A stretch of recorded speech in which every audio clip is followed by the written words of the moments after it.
హైదరాబాద్ నగరంలో ఒక్కసారిగా వాతావరణం మారిపోయింది. ఉదయం నుంచి ఉక్కపోతతో ఉక్కిరిబిక్కిరి అయిన నగరవాసులకు వరుణుడి రాక ఉపశమనాన్ని కలిగించింది. నగరంలోని పలు ప్రాంతాల్లో భారీ వర్షం కురుస్తుంది. నగరంలోని ఖైరతాబాద్, టోలీ చౌకీ, కార్వాన్, రాజేంద్రనగర్, శంషాబాద్, చార్మినార్, నాంపల్లి, ఆసిఫ్ నగర్, మొహదీపట్నం, బంజారాహిల్స్, అత్తాపూర్, షేక్పేట్, బార్కాస్లో అక్కడక్కడ ఉరుములు మెరుపులతో కూడిన మోస్తరు వర్షం కురిసింది.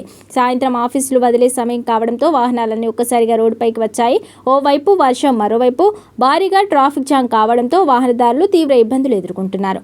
వర్షాల నేపథ్యంలో జీహెచ్ఎంసీ అధికారులు అప్రమత్తమయ్యారు.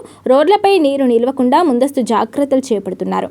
ఎక్కడైనా నీరు నిలిస్తే వెంటనే తొలగించేందుకు సిబ్బందిని రంగంలోకి దించారు. ఇదిలా ఉండగా అటు రాష్ట్ర వ్యాప్తంగా పలు జిల్లాల్లో కూడా మరో 2 గంటల్లో భారీ వర్షాలు కురిసే అవకాశాలు ఉన్నాయి. కాసేపట్లో రాష్ట్రంలోని రంగారెడ్డి జిల్లా, వికారాబాద్, నారాయణపేట, మహబూబ్ నగర్లో ఉరుములు మెరుపులతో కూడిన వర్షాలు కురిసే అవకాశం ఉన్నట్టు వాతావరణ శాఖ తెలిపింది. అలాగే మెదక్, సిద్దిపేట, నాగర్ కర్నూల్, నల్గొండ, యాదాద్రి, భువనగిర్, ఆదిలాబాద్, నిర్మల్లో కూడా భారీ వర్షాలు కురిసే అవకాశం ఉందని పేర్కొంది.